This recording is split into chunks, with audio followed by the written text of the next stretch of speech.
والسلام على سيد المرسلين. اللهم صل على محمد في الأولين وصل على محمد في الآخرين واجمعنا به يوم الدين، اللهم آمين. بداية أنا سعيد بين إخواني أهل المسجد، وأشكرهم جزيل الشكر على حسن الاستقبال وكرم الضيافة والإفطار الطيب، جزاكم الله عنا خير الجزاء. وحقيقة أنا سعيد بقدومي إلى إندونيسيا للمرة الأولى.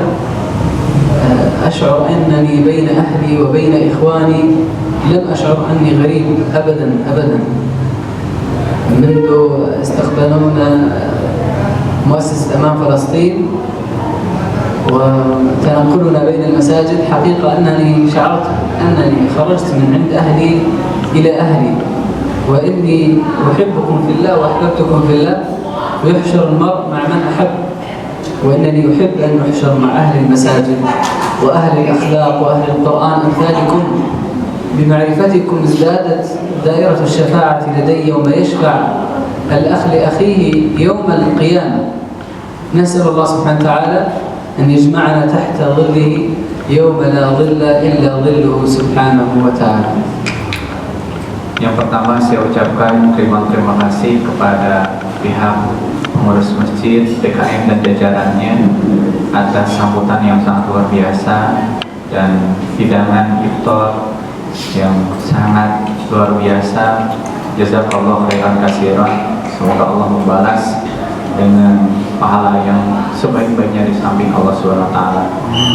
Pertama, saya ketika hadir di Indonesia ini, saya mendapatkan saudara saya yang ada di Indonesia, kebaikan-kebaikan yang saya peroleh tidak saya dapatkan kecuali akhlak yang mulia, bagaimana memuliakan tamu, bagaimana saling merangkul, mencintai.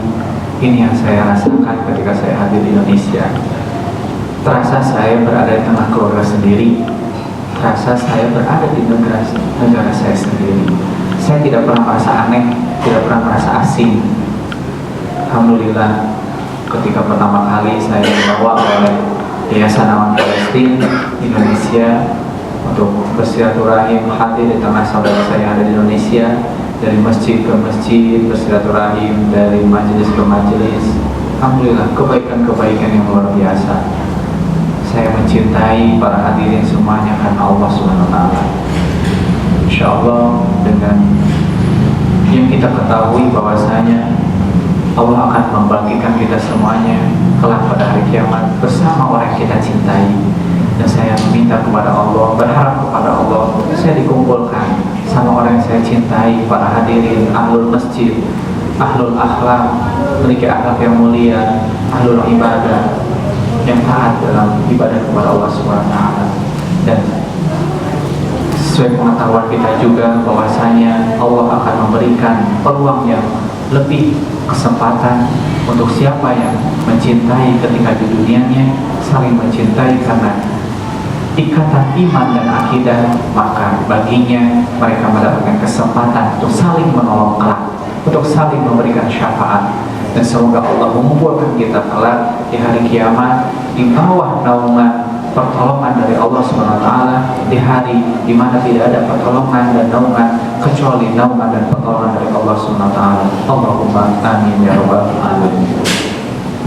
وأنا كأخ لكم من بلاد الشام، من واجبي أن أوصل رسالة المسجد الأقصى ورسالة القدس ورسالة غزة إليكم أنتم أهلنا وإخواننا هنا في إندونيسيا، رسالة نختصر فيها الكثير، لأن الأحوال المؤلمة كثيرة والصعبة كثيرة والأليمة كثيرة، لكننا نختصر لضيق الوقت واقتراب العشاء. هناك لكم إخوة في المسجد الأقصى المبارك يرابطون الآن في المسجد الأقصى المبارك.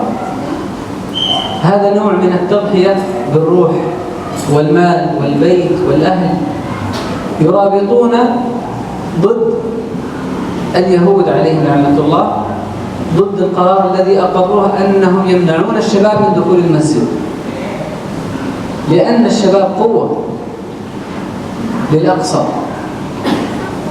هؤلاء المرابطين يرابطون من الجمعة إلى الجمعة، وعند خروجهم من المسجد الأقصى المبارك سيعرف اليهود عليهم لعنة الله من المرابطين داخل المسجد الذي هو ممنوع البقاء في المسجد.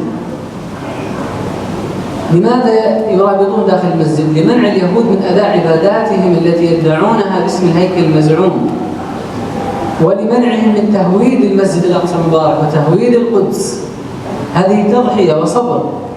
عند خروجهم سيكتشف الأعداء من هم المرابطين فيعتقلونهم، وبطبيعة الفلسطينيين يعاندون الاعتقال مباشرة، يقتل بدم بارد ليخوفوا الباقي ويؤدبوا الجميع حتى يخافوا من هذا الرباط أنه سيؤدي إلى الموت، وهي شهادة بإذن الله تعالى. ثم في نفس الليلة يذهب إلى بيت أهله، يخرجون أهله خارج مدينة القدس ويهدموا البيت. هذا العدد الذي يضحي ليس 10 و20 و100، إنما بالآلاف منذ سنين، وإخوانكم يرابطون نيابة عنكم في المسجد الأقصى المبارك، نيابة عنا جميعا. نحن كلنا واجبنا تحرير المسجد الأقصى المبارك، واجب، لكننا الواقع يمنعنا والمسافات تمنعنا. من يقوم بهذا الواجب عنا عوضا عنا ونيابة عنا؟ إخوانكم هناك. إذا التضحية هي باسمنا جميعا، لذلك وجب علينا أن ندعم هذا الصمود وندعم هذه التضحية ونقدم كل ما يحتاجه إخواننا بعد هذه التضحية. الآلاف الذين يخرجون من مدينة القدس بلا مأوى ولا سكن ولا لباس ولا وظيفة، من الذي يعولهم ويكفل أبناء الشهداء؟ المسلمون. نحن في كل العالم الموجودون غادة مؤسسات مثل أمام فلسطين موجودة في القدس وفي غزة، تكفل الأيتام بمال أندونيسيا وتبني المساجد وتهيئ للمحتاجين ما يحتاجونه. هذا من باب الواجب. جزاهم الله عنا خير الجزاء، وجزا الله الشعب الأندونيسي خير الجزاء على هذا البذل وهذا العطاء. إنما الحال أصعب، يحتاج منا تكاتف جميعا في رمضان وغير رمضان، نتبرع للمؤسسات التي تدعم القضية الفلسطينية، لأن الأعداد كبيرة التي تحتاج الكفالات وتحتاج الدعم والمعونة. هذا الحال شيء من بعض أحوال المسجد الأقصى المبارك. Saya wajib untuk menyampaikan bagaimana Masjidil Aqsa, Gaza, dan Kota Al-Quds. Di dalam Masjidil Aqsa terdapat para penjaga-penjaga yang bertahan untuk menjaga Masjidil Aqsa dari kehancuran-kehancuran yang dilakukan oleh musuh kita semuanya, Yahudi laknatullah alaihim. Terdapat orang-orang yang berjaga dari saudara kita berada di dalamnya, dan mereka berjaga selama 24 jam tidak keluar dari Masjidil Aqsa dari mulai hari Jumat sampai Jumat kemudian. Dan di Jumat kemudian akan digantikan posisi mereka oleh golongan kelompok yang lain untuk berjaga kembali di dalam Masjidil Aqsa. Karena ketika tidak dijaga, maka Yahudi laknatullah alaihim akan memasuki Masjidil Aqsa dan mereka akan mengambil tempat suci kita, tempat kecintaan kita sebagai tempat ibadah mereka, yang menurut mereka, dan ini mitos keyakinan yang tidak ada dasarnya, bahwasanya di dalam Masjidil Aqsa, di bawah, tepat di bawah Masjidil Aqsa adalah kuil peninggalan Raja Sulaiman yang telah diwariskan oleh Raja Sulaiman kepada mereka. Tentu ini mitos, tidak ada dasarnya. Ini adalah milik kita selaku umat Islam. Mereka yang berjaga mengorbankan segalanya, sampai darah pun mereka korbankan. Banyak orang-orang saudara kita semuanya yang dibunuh oleh tentara Yahudi di depan halaman Masjidil Aqsa.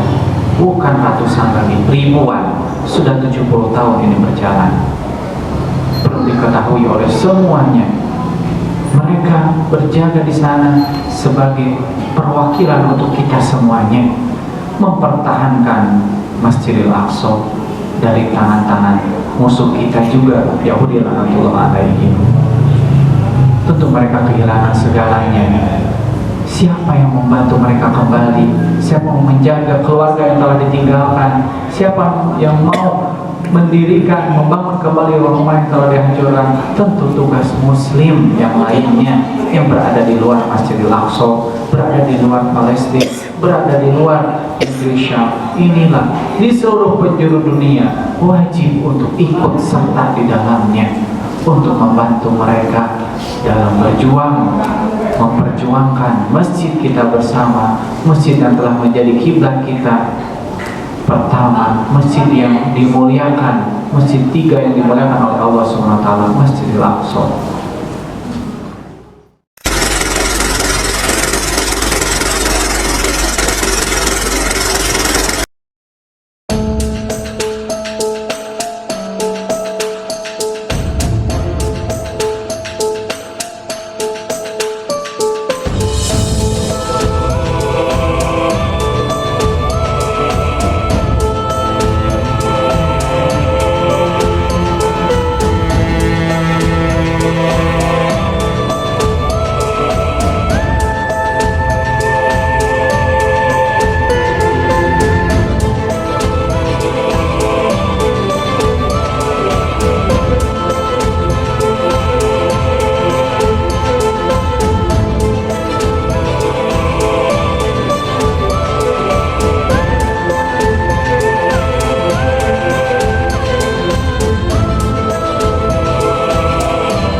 Cukup bagiku Allah, segalanya untukku.